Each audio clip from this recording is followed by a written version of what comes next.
Hello and welcome back to our brilliant initiative that is Let's Crack JKPSC 10 plus 2 lecturer exam in political science। ये इस series का lecture number 10 है। अगर आपने हमारे previous lecture नहीं देखे तो आपसे रिक्वेस्ट है कि आप पहले लेक्चर नंबर 1 से स्टार्ट करें और उसके बाद लेक्चर नंबर 2, 3, 4 करते करते लेक्चर नंबर 10 पे आएँ। अदरवाइज आपका सीक्वेंस नहीं बनेगा, आपको कुछ भी समझ नहीं आएगा। अगर आप सीक्वेंस फॉलो करेंगे तो आपको बहुत मज़ा आएगा स्टडी करने में। मेरी तबीयत काफ़ी ख़राब चल रही थी, जिसकी वजह से ये लेक्चर काफ़ी लेट हो गया है, उसके लिए मैं माफ़ी चाहता हूँ। आज के लेक्चर में हम पढ़ेंगे अपना next thinker, next western thinker that is Thomas Hobbes. Thomas Hobbes Hobbes का टाइम पीरियड है 1588 से लेके 1679। मींस ये पैदा हुए थे 1588 में और इनकी डेथ हुई थी 1679 में। अगर आपसे पूछा जाए who is called as chief exponent of the social contract theory, chief exponent of social contract theory, तो जब भी सोशल कंट्रैक्ट थ्योरी आपके आगे आएगी तो आपके दिमाग में 3 नाम आने चाहिए। कौन-कौन से 3 नाम? Trio of HLR। Trio of HLR means H for Hobbes, L for Locke and R for Rousseau. तो Thomas Hobbes, John Locke and Jean Jacques Rousseau, J Rousseau, ये 3 थिंकर हैं सोशल कंट्रैक्ट थ्योरी के। But इन 3 में से जो most important thinker हैं वो हैं थॉमस हॉब्स, वो हैं थॉमस हॉब्स। तो chief exponent of social contract theory कौन है? Thomas Hobbs. अपने नेक्स्ट थिंकर्स में हम सोशल कंट्रैक्ट थ्योरी को ही पढ़ेंगे कि अलग अलग थिंकर्स ने अपने अपने सोशल कंट्रैक्ट थ्योरी में क्या क्या कहा।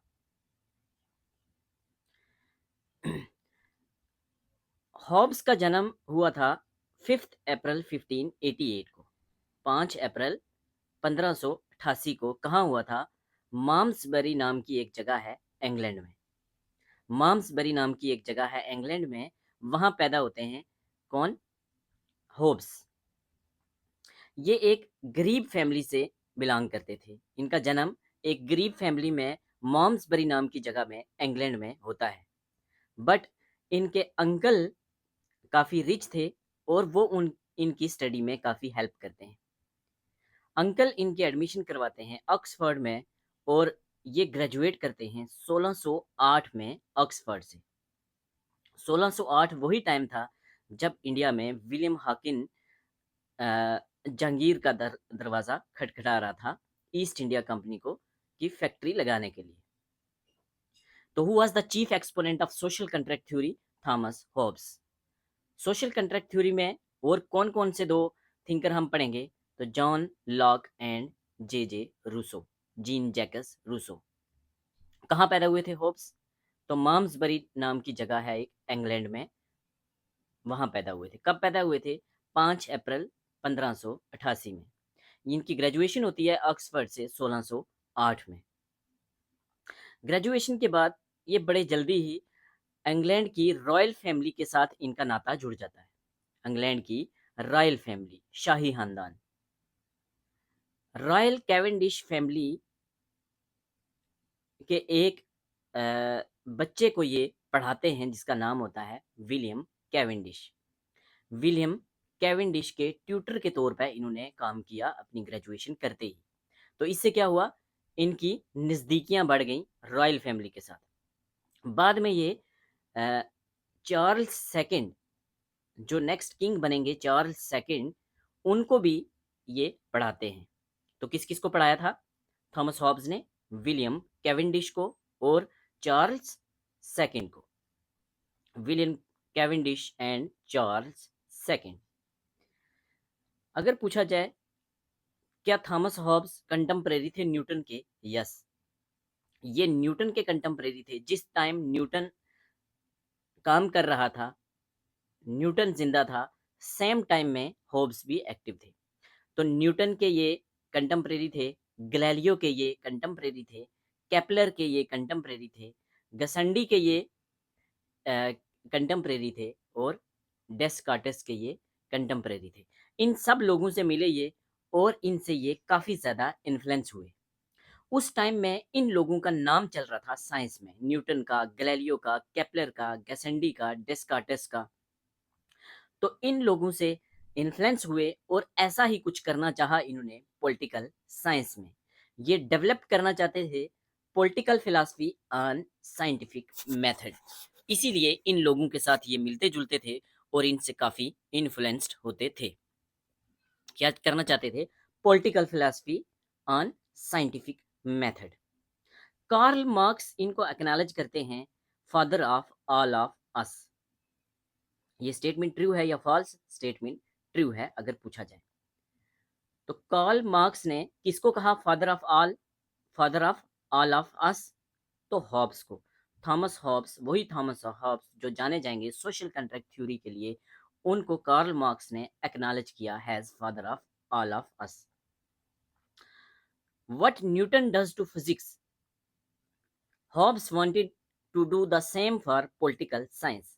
जो न्यूटन ने फिजिक्स के लिए किया, जो न्यूटन ने फिजिक्स के लिए किया, वैसा ही कुछ करना चाहते थे थॉमस हॉब्स पॉलिटिकल साइंस के साथ। Means he wanted to discover the theory or laws explaining the origin of state and reason for obligation to state।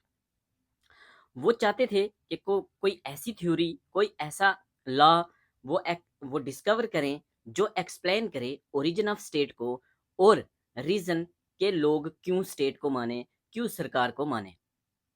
मतलब वो political philosophy with scientific methods develop करना चाहते थे। तो किसके लिए कहा जाता है? वो फिजिक्स में जैसे न्यूटन में फिजिक्स में जो किया, वैसे ही वो पॉलिटिकल साइंस में करना चाहते थे। तो ये बात कही जाती है किसके लिए? थॉमस हॉब्स के लिए। ठीक है, चलिए आगे चलते।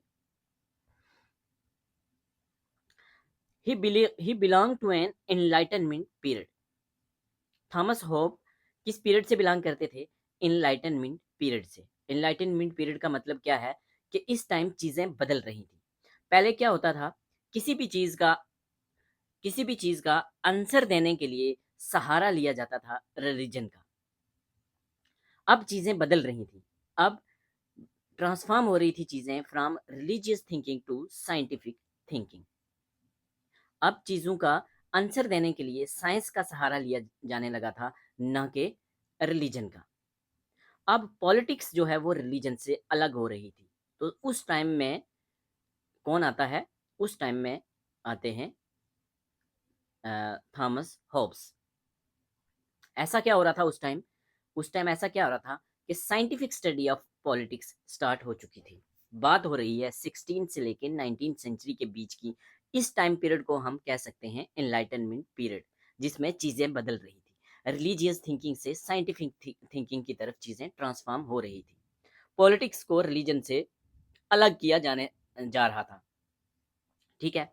हॉब्स को हम कह सकते हैं first modern thinker who tried to introduce scientific method for study of politics. Scientific methods का इस्तेमाल हमें पता है अरिस्टोटल ने खूब किया है, बट वो क्लासिकल थिंकर थे। हम बात कर रहे हैं मॉडर्न थिंकर की। तो who was the first modern thinker who tried to introduce scientific method for the study of politics? तो आंसर होगा हॉब्स। Why scientific method? क्यों जरूरत पड़ गई थी साइंटिफिक मेथड्स की? क्योंकि ये साइंस की एज चल रही थी। ये एज थी जब न्यूटन बड़े बड़े कारनामे कर रहे थे, जब गैलीलियो बड़े बड़े कारनामे कर रहे थे, जब केपलर बड़े बड़े कारनामे कर रहे थे। तो इस टाइम में अपना नाम करना चाहते थे हॉब्स भी। हॉब्स भी कुछ बड़ा करना चाहते थे पॉलिटिकल साइंस में। हॉब्स का मेथड हमें पता है। अगर पूछा जाए प्लेटो का मेथड, तो प्लेटो का जो मेथड था वो डिडक्टिव था। वो डिडक्टिव था, जनरल से पर्टिकुलर। अगर पूछा जाए अरिस्टोटल का मेथड, तो वो इंडक्टिव था, पर्टिकुलर से जनरल। ऐसे ही मैच करने के लिए मेथड पूछे जा सकते हैं प्लेटो का, अरिस्टोटल का, हॉब्स का। तो हॉब्स का जो मेथड है उसको हम कहते हैं, क्या कहते हैं उसको हम? रिजोल्टिव कंपोजिट मेथड। रिजोल्टिव कंपोजिटिव मेथड। रिजोल्टिव कंपोजिटिव मेथड किसका मेथड है? ये मेथड है थॉमस हॉब्स का। Scientific method in social sciences was scientific method in social sciences. अच्छा, ये कौन सा मेथड है? ये मेथड है साइंटिफिक मेथड जो थॉमस हॉब्स ने यूज किया है। क्या first modern thinker Thomas Hobbes थे? अगर ये क्वेश्चन पूछा जाए तो नहीं, मैकियावेली को कहा जाता है first modern thinker. Very important. First modern thinker कौन थे? Machiavelli. But first modern thinker जो जिन्होंने साइंटिफिक मेथड का इस्तेमाल किया पॉलिटिक्स की स्टडी के लिए, वो थे थॉमस हॉब्स। ठीक है, चलिए आगे चलते हैं। अभी तबीयत मेरी भी पूरे तरीके से ठीक नहीं हुई, तो काफ़ी सारे बच्चे मैसेज कर रहे थे कि सर लेक्चर बहुत लेट हो गया है, बहुत लेट हो गया है, तो इसीलिए मैं लेक्चर लेके आया हूँ। और साथ में आप लोग पूछते हो कि सर क्या पीडीएफ मिलेगा? तो पीडीएफ मैं हर लेक्चर के बाद अपने टेलीग्राम चैनल में डाल देता हूँ। अभी तक हमने 9 लेक्चर लिए हैं, तो 9 लेक्चर्स की कंबाइंड पीडीएफ ऑलरेडी मैं डाल चुका हूँ, और इस लेक्चर का पीडीएफ भी कंबाइंड पीडीएफ डाल दूंगा मैं फर्स्ट से लेके 10 लेक्चर तक, ताकि आपको ढूंढने में दिक्कत ना हो। इंग्लिश सिविल वार का टाइम चल रहा था। टेलीग्राम का लिंक मैं डिस्क्रिप्शन में डाल दूंगा। English civil war. English civil war का टाइम चल रहा था कब से कब? 1642 से लेके 1651 तक। इस चीज को कंटिन्यू वॉच कर रहे थे थॉमस हॉब्स। क्या हुआ था इंग्लिश सिविल वार में? इंग्लिश सिविल वार कब से कब हुआ? ऑलमोस्ट 10 ईयर, 1642 से लेके 1651। किस किस के बीच में हो रही थी सिविल वार? तो ये सिविल वार हो रही थी मोनार्की के बीच में और पार्लियामेंटेरियंस के बीच में। पार्लियामेंटेरियंस ने इंग्लैंड के किंग चार्ल्स फर्स्ट का सर कलम कर दिया था। चार्ल्स फर्स्ट का सर कलम कर दिया था। किसने? पार्लियामेंटेरियन ने। और ये चीज जो है बड़ी क्लोजली देखी थी थॉमस हॉब्स ने, क्योंकि वो रॉयल खानदान के साथ काफी टाइम से जुड़े हुए थे। जो नेक्स्ट किंग आएंगे चार्ल्स सेकंड, उनके भी टीचर थे थॉमस हॉब्स। तो इस चीज ने उनके ऊपर बड़ा गहरा असर डाला। कुछ टाइम के लिए वो यहाँ से इंग्लैंड से भाग के फ्रांस चले गए। अगर पूछा जाए क्या थॉमस हॉब्स जो थे वो पार्लियामेंट्री फॉर्म ऑफ गवर्नमेंट को पसंद करते थे? तो नहीं। पार्लियामेंट को क्यों करेंगे? क्योंकि पार्लियामेंटेरियंस ने ही तो चार्ल्स वन का सर कलम किया है। तो पार्लियामेंटेरियन से वो नफरत करते थे और फेवरेट थी उनकी मोनार्की, तो वो मोनार्की को पसंद करते थे। चलिए आगे। In England there is a fight for political authority. Political authority को इस्टेब्लिश करने के लिए इंग्लैंड में कंटिन्यू एक लड़ाई चल रही थी, और इसी लड़ाई के बीच में चार्ल्स वन का सर कलम कर दिया था पार्लियामेंटेरियन ने। There is no definite answer to the question that why we need state, why we should obey it. इस चीज का आंसर ढूंढना चाहते थे थॉमस हॉब्स कि हमें सरकार की जरूरत क्यों है, क्यों जनता सरकार को का पालन करे। इस चीज का आंसर ढूंढने में लग गए Thomas Hobbes. Hobbes wanted to end the chaos and political instability of England by means of some theory which fits scientifically. Hobbes चाहते थे कि जो इंग्लैंड में chaos है, जो शोर शराबा है, जो लड़ाई झगड़ा चल रहा है, जो पॉलिटिकल इंस्टेबिलिटी है, इसको किसी तरीके से खत्म किया जाए। बट खत्म किया जाए कैसे? किसी थ्योरी के द्वारा, कोई ऐसी थ्योरी जो साइंटिफिकली फिट हो। जैसे जैसे न्यूटन साइंटिफिक लॉज लेके आए हैं, Newton first law, second law, third law, जो यूनिवर्सली माने जा रहे हैं। ऐसे ही कुछ मैं लेके आऊं और जो साइंटिफिकली फिट हो, और जिससे इंग्लैंड का ये क्योस खत्म हो, पॉलिटिकल स्टेबिलिटी आए और सरकार आए किसकी? मोनार्क की। वो मोनार्की को फेवर करते थे। Condition of man is a condition of war of everyone against everyone. Very important, ये स्टेटमेंट किसकी है पूछी जाती है। तो हॉब्स की ये स्टेटमेंट है। हॉब्स कहते हैं condition of man is a condition of war. Condition of man क्या है? कंडीशन ऑफ वार है। हर कोई एक दूसरे के साथ लड़ रहा है। तो ये स्टेटमेंट किसकी है? ये स्टेटमेंट है हॉब्स की। अगर हॉब्स के लिए पूछा जाए कि वो फोकस करते थे पीस पे, वो फोकस करते थे ऑर्डर मेंटेन करने पे, वो फोकस करते थे सिक्योरिटी पे, वो फोकस करते थे एक पावरफुल सोवरन मोनार्क होना चाहिए, तो स्टेटमेंट ट्रू मानी जाएगी। ठीक है, चलिए आगे। उनकी एक बुक थी लेवियाथन। उनकी एक बुक थी लेवियाथन, वेरी इंपॉर्टेंट। लेवियाथन किसकी बुक थी? लेवियाथन बुक थी हॉब्स की। In his book Leviathan, he tries to scientifically arrive at a theory of state by recommending an absolute government and answers all the questions regarding origin of state and causes of political obligation. वो एक book लिखते हैं, हम इनके work सारे जो भी इनके इनकी बुक्स थी वो हम एंड पे कवर करेंगे। इनकी जितनी भी बुक्स हैं उनमें से सबसे इंपॉर्टेंट एक बुक है जिसका नाम है लेवियाथन। लेवियाथन में वो साइंटिफिकली एक थ्योरी देते हैं। कौन सी थ्योरी? थ्योरी ऑफ स्टेट,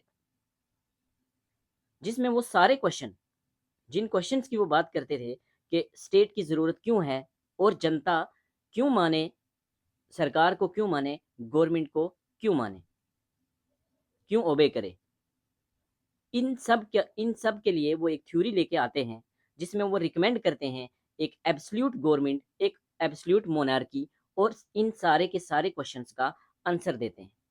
किसके रिगार्डिंग?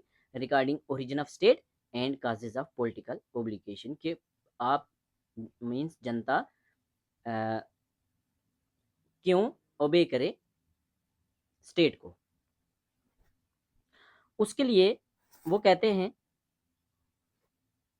कि ओरिजिन ऑफ स्टेट से पहले, ओरिजिन ऑफ स्टेट से पहले एक स्टेबल गवर्नमेंट लाने से पहले हमें जाना होगा स्टेट ऑफ नेचर में। वो स्टेट ऑफ नेचर की तरफ लेके जाते हैं। स्टेट ऑफ नेचर क्या है? स्टेट ऑफ नेचर समझने के लिए लेट अस सपोज अभी इंडिया से डेमोक्रेसी खत्म हो जाती है, गवर्नमेंट खत्म हो जाती है, कोई राजा नहीं, कोई रूलर नहीं, कोई कानून नहीं, कोई लॉ नहीं, कोई कुछ नहीं। तो जो एक कंडीशन बचेगी उस कंडीशन को हम कहेंगे state of nature as per Hobbes. तो स्टेट ऑफ नेचर क्या है? स्टेट ऑफ नेचर एक कंडीशन है, कंडीशन ऑफ कंपटीशन। एक कंडीशन है कंपटीशन की, in which each individual has a natural right to everything. हर इंडिविजुअल के पास है नेचुरल राइट हर चीज के लिए, regardless of interest of others. दूसरों के इंटरेस्ट से मतलब नहीं है, हमारे पास नेचुरल राइट है और हमने अपने राइट लेने हैं कैसे भी। Means it is characterized by a war of everyone against every man. It is characterized by a war of every man against every man. तो हॉब्स का स्टेट ऑफ नेचर क्या है? हॉब्स का स्टेट ऑफ नेचर है, ऐसे ही question पूछा जाएगा, एक एक लाइन इंपॉर्टेंट है, एक एक लाइन से क्वेश्चन बनते हैं। तो स्टेट ऑफ नेचर किसका है? स्टेट ऑफ नेचर के लिए बाकी वाले दो भी बात करेंगे, अभी हम बात करते हैं state of nature by Hobbes का। जो स्टेट ऑफ नेचर है उसमें क्या है? उसमें कंपटीशन है। हर इंडिविजुअल अपने नेचुरल राइट्स, अपने नेचुरल राइट्स के लिए लड़ रहा है, अपने नेचुरल राइट हासिल करना चाहता है, दूसरों के राइट्स की उसको परवाह नहीं है। ये एक कंडीशन है जहां वार of every man against every man है। यही फ्रेज यूज किया है हॉब्स ने और ये एग्जाम में पूछा जाता है, war of every man against every man. हर कोई हर किसी के खिलाफ लड़ रहा है। Humans in the state of nature are concerned with their self preservation. हर किसी को अपनी जिंदगी बचानी है। स्टेट ऑफ नेचर में सेल्फ प्रिजर्वेशन बड़ा इंपॉर्टेंट है। कोई हमें मार ना दे, उसके बदले में हम दूसरे को भी मार सकते हैं। रिसोर्सेज के लिए लड़ रहे हैं, नीड्स के लिए हम लड़ रहे हैं। Will do anything to attain their needs. अपनी जरूरतों को पूरा करने के लिए हम कुछ भी करेंगे, मीन्स इंसान कुछ भी करेगा, चाहे दूसरे को मारना पड़े, जान से मारना पड़े, वो उसको मारेगा। Even if other people must suffer in the process, अगर दूसरे लोग सफर कर रहे हैं तो करें, हमें मतलब नहीं है, हमें जीना है, हमें अपनी नीड्स पूरी करनी है। एनार्की की सिचुएशन है, गवर्नमेंट नहीं है, सरकार नहीं है, कानून नहीं है, कोई पूछने वाला नहीं है, तो हर कोई, जब हर कोई लड़ रहा है, हर कोई नेचुरल रिसोर्सेज के लिए लड़ रहा है, अपनी नीड्स के लिए लड़ रहा है, मीन्स हर किसी को खतरा है, कोई भी किसी को मार सकता है। कितना डर का माहौल है स्टेट ऑफ नेचर में। Even if other people must suffer in the process, the state of nature is a war of all against all. Very important, ये स्टेटमेंट बड़ी इंपॉर्टेंट है और यहां से क्वेश्चन पूछे जाते हैं। ठीक है, war of all against all क्या है?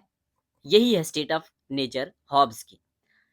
And the life of man is solitary, इंसान बिल्कुल अकेला है, सिर्फ अपने बारे में सोच रहा है, दूसरों से उसको परवाह नहीं।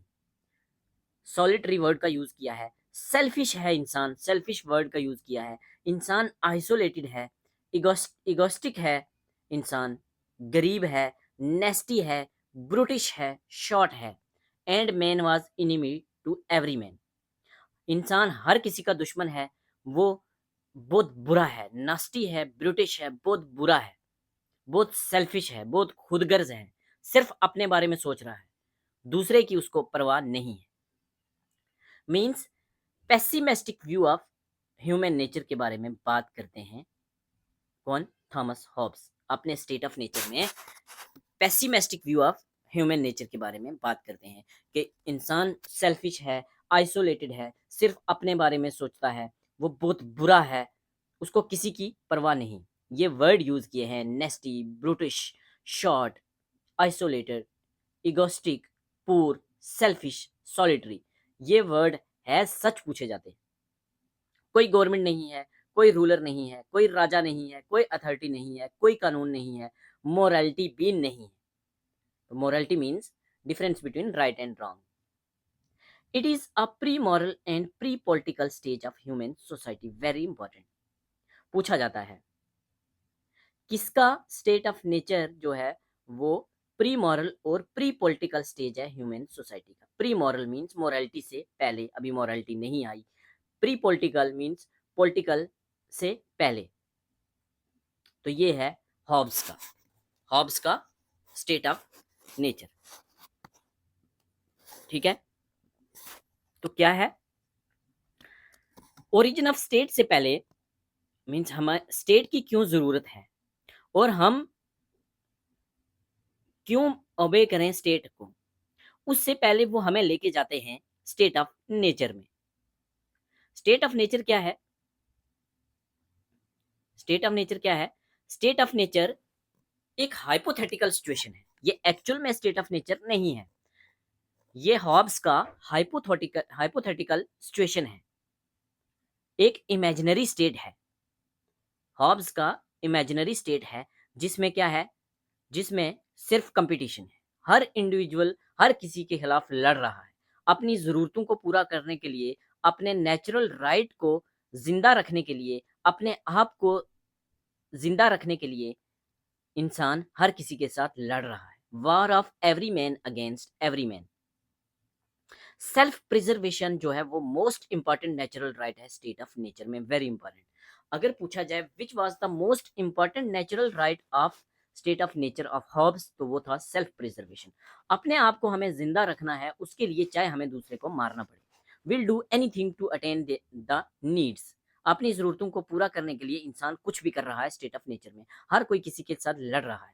Pessimistic view of human nature को प्रेजेंट करते हैं हॉब्स। हॉब्स कहते हैं इंसान सेल्फिश है, खुद गर्ज है, आइसोलेटेड है, गरीब है, नेस्टी है, बहुत बुरा है, ब्रिटिश है, शॉर्ट है और इंसान का दुश्मन है। सरकार नहीं है, राजा नहीं है, अथॉरिटी नहीं है, मोरालिटी नहीं है। ये एक pre moral pre political stage है ह्यूमन सोसाइटी की। ठीक है, state of nature was the state of absolute anarchy in the absence of laws. State of nature क्या है? एब्सोल्यूट एनार्की है, डिसऑर्डर है, कोई सरकार नहीं है, कोई गवर्नमेंट नहीं है, कोई राजा नहीं है, कोई कानून नहीं है। To prevent operation by men over each other, हर कोई लगा है एक दूसरे से बचने के लिए, एक दूसरे को दबाने के लिए। जो पावरफुल है वही सब कुछ है। Might is right, might is right, might is right. आप बर्थडे मना रहे हैं, आप न्यू ईयर मना रहे हैं, आप कोई त्यौहार मना रहे हैं, आपने म्यूजिक लगाया हुआ है, आप डांस कर रहे हैं, नाच रहे हैं। आपके नेबर वाले, आपके पड़ोस वाले आपका दरवाजा नॉक करते हैं, कहते हैं आवाज बंद कीजिए, रात के 2:30 बज गए हैं और आपने तमाशा मचा के रखा हुआ है। आप क्या करते हैं? आप कहते हैं मैं नहीं बंद करूंगा, जो आपने करना है कर लीजिए, जो करना है कर लीजिए, मैं नहीं बंद करूंगा। Might is right. आप पावरफुल हो, आपने उसका मुंह बंद करा दिया। वो आ गया 15 बंदे लेके दोबारा आ गया, दोबारा से आपका दरवाजा नॉक किया, हाथ में डंडे वगैरह लिए हुए हैं, आपको बोला भाई तूने बंद करना है या नहीं करना? आप क्या करोगे? आपको दिख जाएगा अच्छा ये तो काफी बंदे लेके आ गया है, अगर मैं बोलूंगा तो ये मुझे टपका देगा। तो आप चुपचाप म्यूजिक बंद करोगे, रूम बंद करोगे, सो जाओगे। Might is right. ऐसी सिचुएशन थी स्टेट ऑफ नेचर में। नेचुरल रिसोर्सेज पानी है, आपके मोहल्ले में आपके 4 घर हैं, पानी चाहिए आपको, तो आप उस पर कब्जा कर लोगे, दूसरी कम्युनिटी वालों को आप मारोगे, पीटोगे, वहां से पानी नहीं लेने दोगे। ग्रेजिंग लैंड है, आपके पास एनिमल हैं, आप पावरफुल हो, आप उस एरिया पे कब्जा कर लोगे। Might is right. In state of nature every individual has natural rights. State of nature में जो भी राइट्स हैं वो नेचुरल राइट्स हैं, किसी ने दिए नहीं राइट्स, और ना ही कोई कंट्रोल कर रहा, ना आपको कोई आपके राइट्स को प्रोटेक्ट करने के लिए कोई अथॉरिटी जो आपकी हेल्प नहीं कर रही। आप पावरफुल हो, आप टिकोगे, आप पावरफुल नहीं हो, आपको मिटा दिया जाएगा। तो नेचुरल राइट्स के लिए क्या बोलते हैं ये, कि स्टेट ऑफ नेचर में जो राइट्स हैं वो क्या हैं? वो नेचुरल राइट्स। तो नेचुरल राइट्स क्या हैं? Rights to do anything which we think good for us. Natural rights क्या हैं? हर वो चीज जो हमें लगता है ये सही है। पानी आपको लगता है आपकी जरूरत है, आप कैसे भी उस पर कब्जा करोगे। ग्रेजिंग लैंड पे आप कब्जा करोगे। जो जो रिसोर्सेज आपको लगता है आपको चाहिए, आप अपनी पावर से वो ले लोगे। ठीक है। Whatever we think will ensure our self preservation. हर वो चीज हम करेंगे जो हमें जिंदा रखेगी, जो हमें सेल्फ प्रिजर्वेशन देगी, हमें बचा के रखेगी। मीन्स राइट टू जज what will ensure our self preservation. हम वो हर चीज करेंगे जो हमें क्या करेगी? हमें जिंदा रखेगी। Self preservation means natural right में जो एक इंपॉर्टेंट राइट है वो है सेल्फ प्रिजर्वेशन। अपने आप को बचा के रखने के लिए, जिंदा रखने के लिए हम हर चीज करेंगे। किसी का गला काटना है काटेंगे, मारना है मारेंगे, बट हमें जिंदा रहना है। तो स्टेट ऑफ नेचर में मोस्ट इंपॉर्टेंट राइट क्या है? Self preservation. रिसोर्सेज लिमिटेड है, आज भी लिमिटेड है, तब भी लिमिटेड थे। तो स्टेट ऑफ नेचर में रिसोर्सेज लिमिटेड हैं, रिसोर्सेज की स्कार्सिटी है, बहुत कम है, इसीलिए सारे के सारे लोग आपस में लड़ रहे हैं स्कार रिसोर्सेज के लिए। इतने कम क्वांटिटी में रिसोर्सेज हैं और पॉपुलेशन इतनी ज़्यादा है, हर कोई लड़ रहा है, जो पावरफुल है उसी को रिसोर्सेज मिलेंगे। Might is right. Anyone can kill anyone and there is no law. कोई कानून नहीं है, हर कोई किसी को भी मार सकता है। कितना डर का माहौल है स्टेट ऑफ नेचर में। Hobbes state of nature, Hobbes state of nature में क्या है? हॉब्स कहते हैं कि स्टेट ऑफ नेचर में all are equally strong in strength. Very important. आगे हम देखेंगे कि लॉक का स्टेट ऑफ नेचर में क्या है और रूसो के स्टेट ऑफ नेचर में क्या है। अभी आपने याद रखना है कि all are equally strong in strength in Hobbes state of nature. Statement true है या फॉल्स? तो स्टेटमेंट ट्रू है, सारे के सारे इक्वली स्ट्रांग है। कैसे? या तो कोई फिजिकली स्ट्रांग है, अगर फिजिकली स्ट्रांग नहीं है तो वो मेंटली स्ट्रांग है। तो फिजिकली स्ट्रांग है या मेंटली स्ट्रांग है तो सारे कंपटीशन में लगे हुए हैं एक दूसरे के साथ, सारे वायलेंस में लगे हुए हैं एक दूसरे के साथ, सारे एक दूसरे के साथ कन्फ्लिक्ट्स में है। अपने आप को कोई भी कमजोर नहीं समझ रहा हॉब्स स्टेट ऑफ नेचर में। तो हॉब्स का स्टेट ऑफ नेचर आपको समझ आ गया होगा। स्टेट ऑफ नेचर क्या है हॉब्स का? एक ऐसी कंडीशन है जहां कोई गवर्नमेंट नहीं है, कोई सरकार नहीं है, कोई कानून नहीं है, कोई पूछने वाला नहीं है, हर कोई एक दूसरे के साथ लड़ रहा है, हर कोई रिसोर्सेज को ग्रैब करने की कोशिश कर रहा है, हर कोई अपने नेचुरल राइट्स को ऑब्टेन करने की कोशिश कर रहा है। सबसे इंपॉर्टेंट राइट है सेल्फ प्रिजर्वेशन, उसके लिए सारे लड़ रहे हैं। ठीक है, और हर कोई मजबूत है, अपने आप को कोई भी कम नहीं समझ रहा। या तो कोई फिजिकली स्ट्रांग है या मेंटली स्ट्रांग है, सारे कंपटीशन में है, वायलेंस में है, कॉन्फ्लिक्ट्स में है। चलिए आगे, नेक्स्ट एक बहुत इंपॉर्टेंट कंसेप्ट की बात करते हैं, हॉब्स फेलिसिटी। फेलिसिटी आपके लिए एग्जाम में सिर्फ इतना पूछा जाता है 99% केसेस में, the concept of felicity was given by. Felicity का कंसेप्ट किसने दिया? तो फेलिसिटी का कंसेप्ट दिया हॉब्स ने। फेलिसिटी का कंसेप्ट क्या है आपको समझना है, और कंसेप्ट किसने दिया है? दिया है हॉब्स ने। Hobbes gave the concept of felicity. Felicity, felicity का कंसेप्ट किसने दिया? हॉब्स ने। क्या करते हैं हॉब्स यहाँ? नेक्स्ट इंपॉर्टेंट क्वेश्चन, हॉब्स इंसान को कंपेयर करते हैं एटम के साथ। आपने पढ़ा होगा केमिस्ट्री में एटम। एटम क्या होता है? एटम में इलेक्ट्रॉन होते हैं, प्रोटॉन होते हैं। इलेक्ट्रॉन और इलेक्ट्रॉन, इलेक्ट्रॉन का भी नेगेटिव चार्ज है, प्रोटॉन का पॉजिटिव चार्ज है। तो इलेक्ट्रॉन और इलेक्ट्रॉन दोनों नेगेटिव चार्ज आपस में रिपेल करेंगे या अट्रैक्ट करेंगे? आपने साइंस में पढ़ा है। तो अगर नेगेटिव नेगेटिव रिपेल करेंगे, इलेक्ट्रॉन इलेक्ट्रॉन रिपेल करेंगे, प्रोटॉन प्रोटॉन रिपेल करेंगे, प्रोटॉन और न्यूट्रॉन अट्रैक्ट करेंगे। पॉजिटिव और नेगेटिव चार्ज एक दूसरे को अट्रैक्ट करेंगे। तो यही कंसेप्ट है फेलिसिटी का। इसी कंसेप्ट के बारे में बात किया है हॉब्स ने। तो फेलिसिटी क्या है? फेलिसिटी का कंसेप्ट किसने दिया? फर्स्ट क्वेश्चन हॉब्स ने दिया। क्या है, क्या करते हैं इसमें? एटम के साथ कंपेयर करते हैं इंसान को।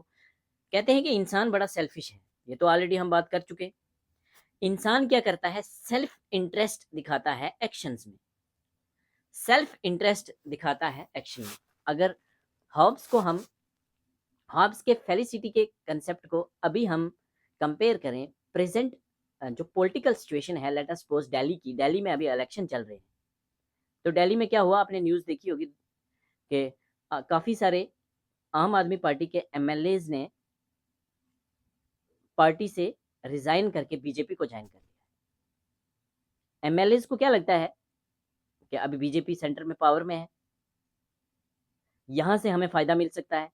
तो अपने सेल्फिश नेचर को दिखाते हुए उन्होंने उस पार्टी को छोड़ दिया जिसने उनको राजनीति में जगह दी, टिकट दी, एमएलए बनाया। ऑलरेडी एमएलए बने हुए हैं, अभी उनको लग रहा है कि हम बीजेपी में सेफ हैं, तो वो बीजेपी की तरफ अट्रैक्ट हो गए।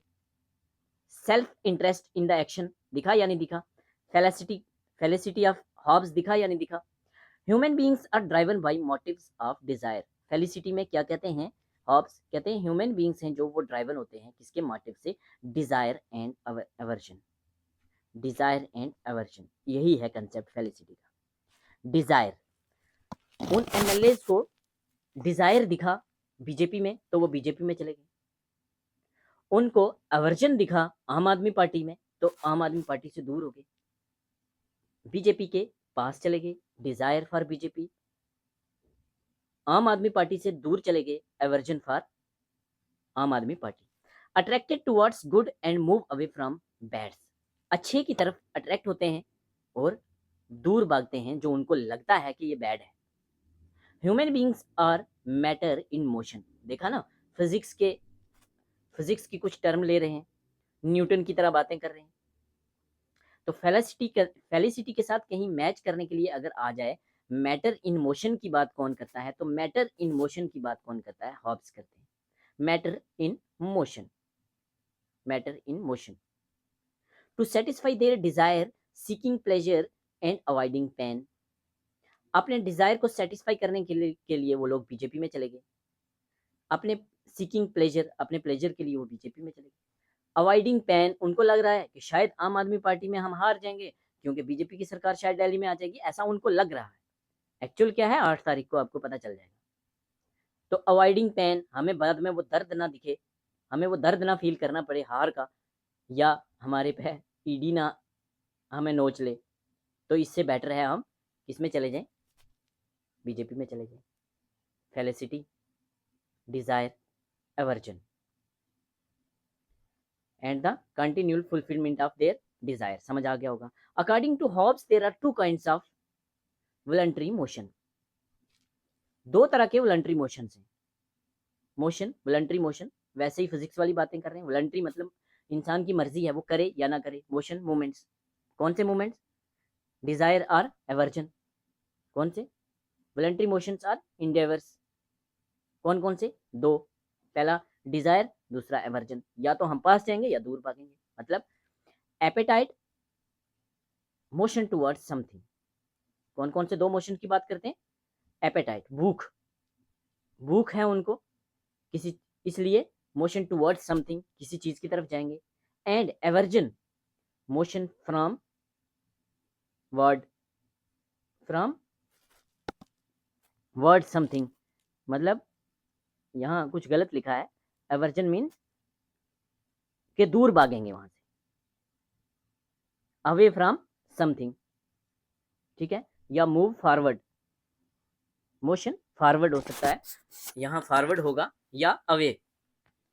तो therefore human beings are nothing but bundles of appetites and aversions. Human beings कुछ नहीं है, वो बंडल हैं। किसके बंडल्स हैं?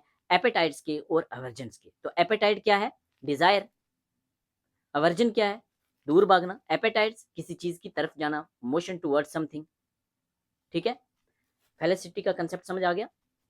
एक बार फिर से रिवाइज कर लेते हैं अगर नहीं आया 30 सेकेंड्स में। फेलिसिटी का कंसेप्ट किसने दिया? फेलिसिटी का कंसेप्ट दिया थॉमस हॉब्स ने। First important question. Second important question, atom के साथ कंपेयर करते हैं। अच्छी चीजों के लिए अट्रैक्ट होते हैं और जो उनको लगता है अच्छी चीजें नहीं है उनसे दूर भागते हैं। अट्रैक्ट करते हैं मींस मोशन, कितनी तरह के मोशन बताएं? वॉलंटरी मोशंस दो तरह के। Appetite, motion towards something, desire. या aversion, motion away from something, away from something. तो ह्यूमन बींग्स ड्राइव किससे होते हैं?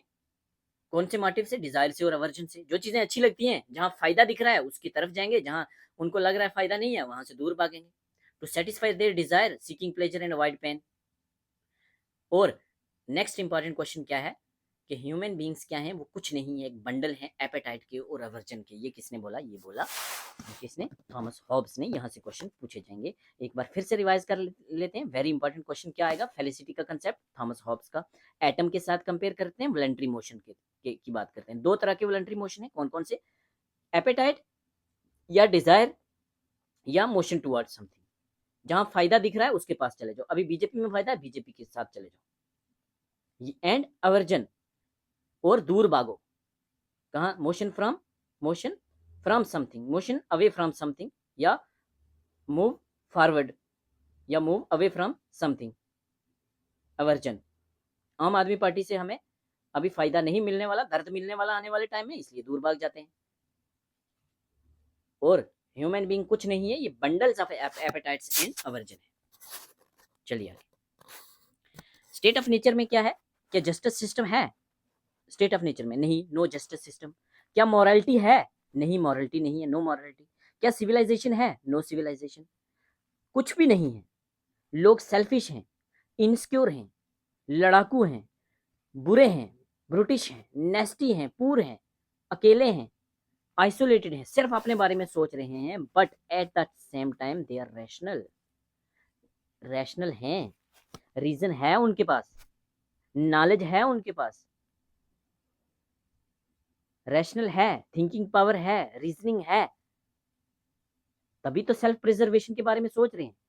यहां से हमें हॉब्स निकालने की कोशिश कर रहे हैं। ध्यान से देखना। स्टेट ऑफ नेचर में क्या है? जस्टिस सिस्टम नहीं है, मोरालिटी नहीं है, सिविलाइजेशन नहीं है, लोग सेल्फिश हैं, इनसिक्योर हैं, लड़ाकू हैं, बुरे हैं, नेस्टी हैं, सॉलिटरी हैं, बट रैशनल हैं, रीजन है उनके पास। जो सोल के 3 पार्ट बताए थे प्लेटो ने, रीजन वाला, तो रीजन है उनके पास। रीजन है तो मीन सब कुछ है। बट ऐसे लोग जिनके पास रैशनलिटी है, रीजन है, क्या वो स्टेट ऑफ नेचर में रहना चाहेंगे? Wants to live in such situation? नहीं रहना चाहेंगे, और कोशिश करेंगे कि हम स्टेट ऑफ नेचर से बार बार भागें, दूर भागें। बट कैसे भागें स्टेट ऑफ नेचर से दूर, ये उनको समझ नहीं आ रहा। इंसान लड़ाकू है, इनसिक्योर है, सेल्फिश है, ब्रुटिश है, नेस्टी है, सोलिटरी है, but at the same time he is rational. और कोई भी इंसान विद रैशनैलिटी वो does not want to live in such situations. In such state of nature में वो नहीं रहना चाहेगा, वो दूर भागना चाहेगा, उसको अवॉइड करना चाहेगा। बट कैसे अवॉइड करेगा? हॉब्स ने डिफरेंशिएट किया ह्यूमन बींग्स को एनिमल से। उन्होंने बोला इंसान में और एनिमल्स में फर्क है। इंसानों के पास रीजन है, एनिमल्स के पास रीजन नहीं है। But no individual reason is absolutely right. Reason तो है, बट किसी का भी रीजन क्या राइट है? रीजन एब्सोल्युटली राइट नहीं है। क्यों?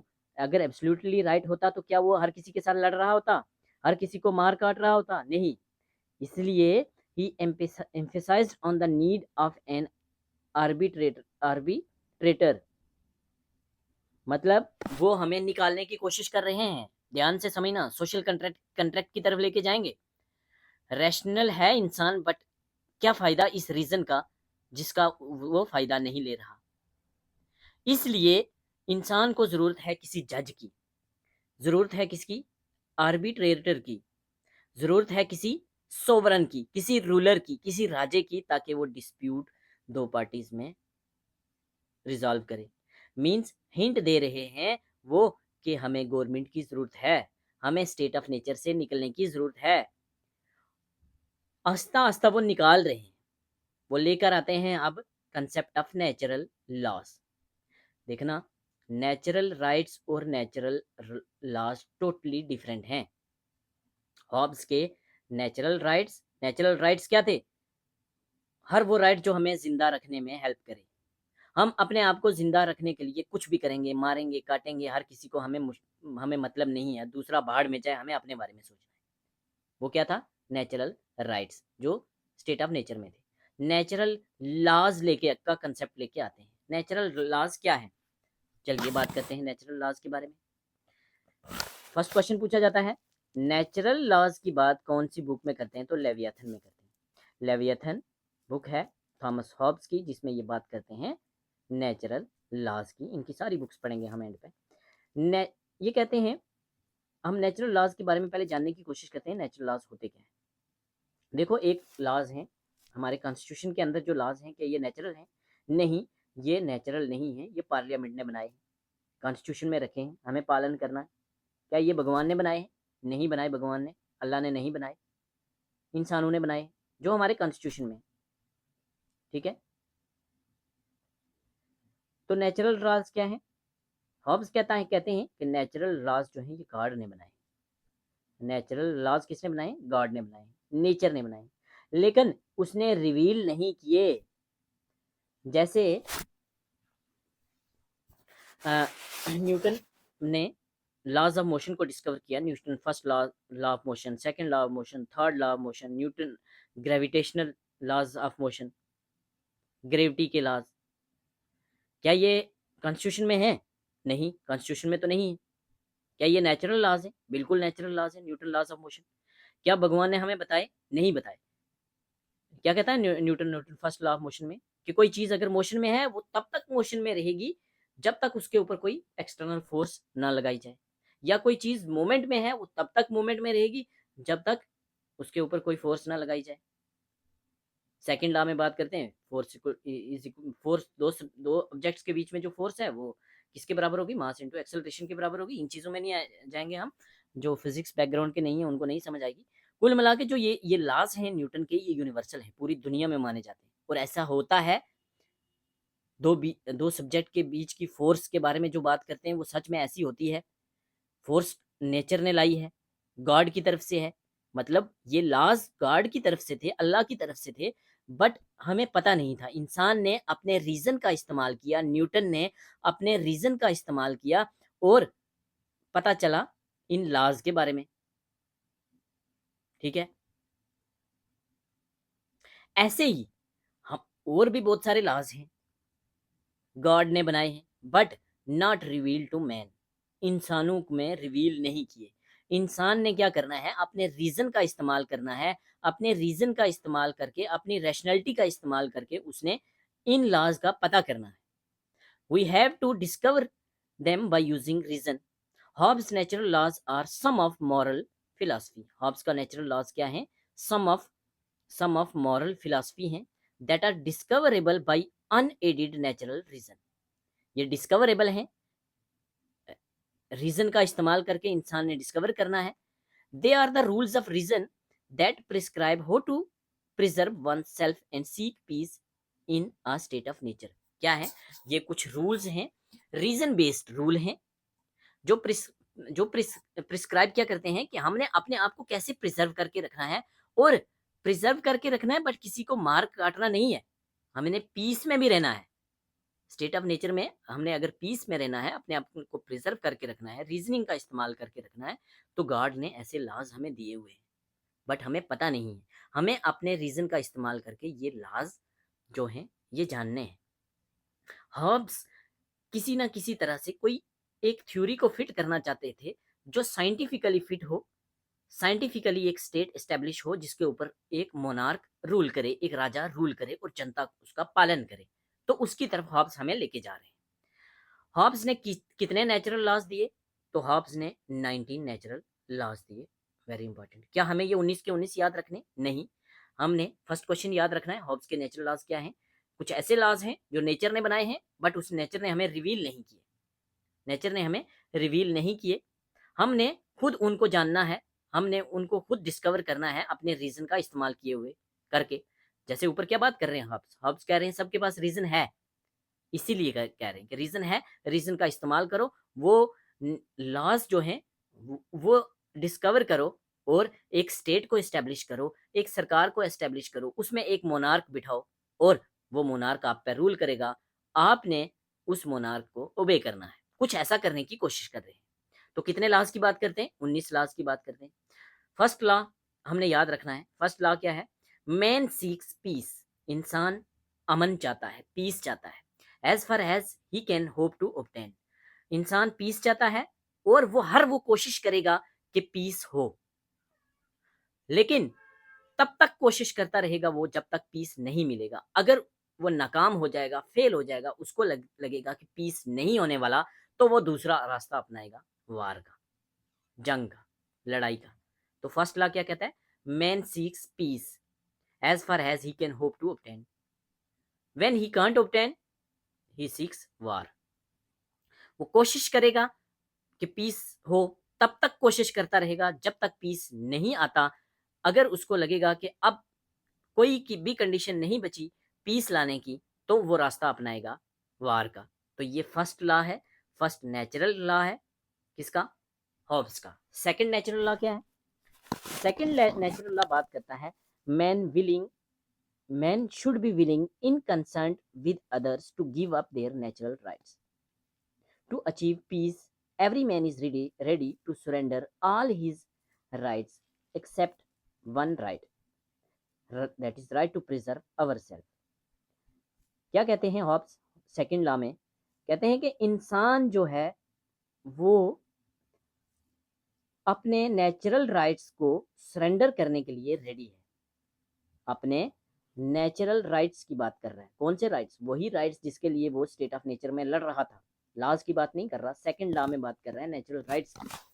इंसान अपने जितने भी नेचुरल राइट्स हैं वो सारे के सारे सरेंडर करने के लिए रेडी है। बदले में उसको क्या चाहिए? बदले में उसको चाहिए पीस, और बदले में वो सारे के सारे अपने नेचुरल राइट को सरेंडर कर देगा, एक को छोड़ के, right to preserve our self. अपने आप को जिंदा रखने वाला जो राइट है उसको छोड़ के बाकी सारे के सारे राइट को वो सरेंडर करने के लिए रेडी है। बदले में वो क्या चाहता है? वो चाहता है पीस,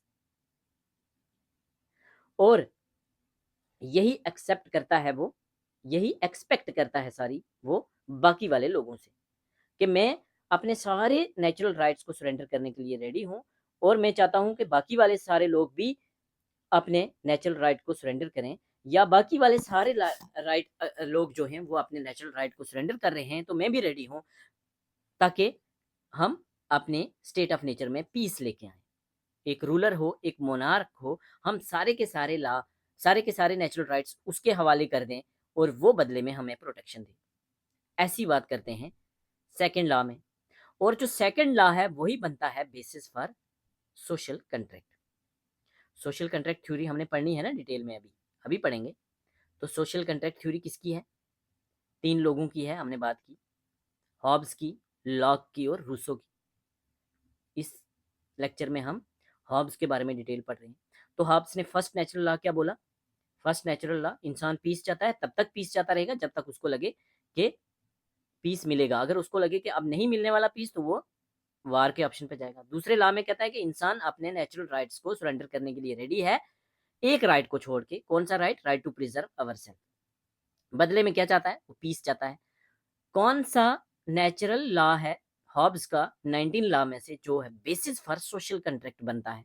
तो सेकंड लॉ है। थर्ड लॉ में क्या बात करते हैं? Individual must honour their contract. जो ये कंट्रैक्ट होगा, कौन सा? सोशल कंट्रैक्ट जो होगा, हम आगे डिटेल में बात करेंगे। एक सोशल कंट्रैक्ट साइन करेंगे सारे लोग, तो उस कंट्रैक्ट को हर इंडिविजुअल होनर करेगा। कौन से लॉ में बात की गई है? तीसरे लॉ में। तो 19th लॉ में बात करते हैं कि इंसान अपने ही केस में कोई भी इंसान जज नहीं होगा। 4 लॉ आपने याद रखने। टोटल कितने लॉ की बात करते हैं? 19 लॉ की। लास्ट वाला क्या है? अपने केस में जज नहीं होगा। फर्स्ट वाला क्या है? इंसान पीस चाहता है, जब तक उसको लगे पीस आएगा तो ठीक है, नहीं तो वो सेकंड ऑप्शन पे जाएगा, वार वाले में। सेकंड लॉ क्या बात करता है? हम रेडी हैं, हम अपने राइट्स को सरेंडर कर दें, एक राइट को छोड़ के, right to preserve our self को, उसके बदले में हमें पीस चाहिए। और यही कौन सा लॉ है जो बेस बनता है सोशल कंट्रैक्ट के लिए? सेकंड लॉ है। थर्ड लॉ में क्या बात? कौन से लॉ में इंडिविजुअल को होनर करना है अपने कंट्रैक्ट का? जो कंट्रैक्ट आगे हम डिटेल में पढ़ेंगे, तो थर्ड लॉ। तो आगे हम अब बढ़ते हैं डिटेल में। सोशल कंट्रैक्ट या सोशल कंट्रैक्ट थ्योरी क्या है? सोशल कंट्रैक्ट और सोशल कंट्रैक्ट थ्योरी। तो सोशल कंट्रैक्ट थ्योरी में हम तीन थिंकर पढ़ते हैं, Hobbes, Thomas Hobbes, John Locke और जे रूसो। इस लेक्चर में हम डिटेल में पढ़ रहे हैं हॉब्स के बारे में। तो ये जो सोशल कंट्रैक्ट होगा ये हॉब्स का होगा। According to Hobbes, social contract is concluded among the individual. Simple सी बात है, सोशल कंट्रैक्ट क्या है? Social contract state of nature में क्या है? स्टेट ऑफ नेचर अच्छा नहीं है। स्टेट ऑफ नेचर में एनार्की है, लड़ाई है, झगड़ा है, मार कटाई है, कोई राजा नहीं है, कोई रूलर नहीं है, कोई कानून नहीं है, कोई मॉरलिटी नहीं है, हर कोई हर किसी के साथ लड़ रहा है। इस चीज से बट मॉरलिटी है, सॉरी बट रैशनलिटी है, रीजन है। बट कोई भी रीजन वाला आदमी स्टेट ऑफ नेचर में नहीं रहना चाहता, इससे बाहर निकलना चाहता है। नेचुरल लॉज लेके आए। और अब बात करते हैं सोशल कंट्रैक्ट की। तो जो ये लोग हैं ये आपस में एक एग्रीमेंट करेंगे, एक कंट्रैक्ट करेंगे, एक एग्रीमेंट करेंगे। क्या एग्रीमेंट करेंगे? जो बात करते हैं वो सेकंड लॉ में, कि हम सब लोग अपना अपने नेचुरल राइट्स को सरेंडर कर देंगे किसी तीसरे आदमी को, किसी सोवरन को, किसी मोनार्क को, किसी राजा को हम सरेंडर कर देंगे। अपने सारे राइट छोड़ देंगे, एक राइट को छोड़ के, जिंदा रहने का राइट।